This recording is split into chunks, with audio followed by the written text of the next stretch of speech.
আবার দ্বিতীয় রাউন্ডের পালা। এটি জিহাদের জিহাদ আল জিহাদের সাইডটা। মাশাআল্লাহ খুব সুন্দর জায়গা। তা এই ভিডিওটা ওটাই দিয়ে সেটা অনেক সময় দেখা গেছে যে সমস্যা দাঁড়ায়, কারণ সৌদি আরবে এখন বর্তমানে সব কিছু নিষিদ্ধ, ভিডিও করাই নিষেধ। তারপর আমরা ভিডিও করি, এটা আউটসাইড বাহিরের থেকে আইসা হয়তো দেখি।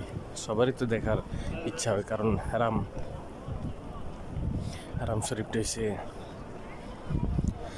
আল্লাহর রাব্বুল আলামিনের দেখার মতো জায়গা। এটি পৃথিবীর সবচেয়ে বড় নিয়ামতময় আল্লাহর ঘর।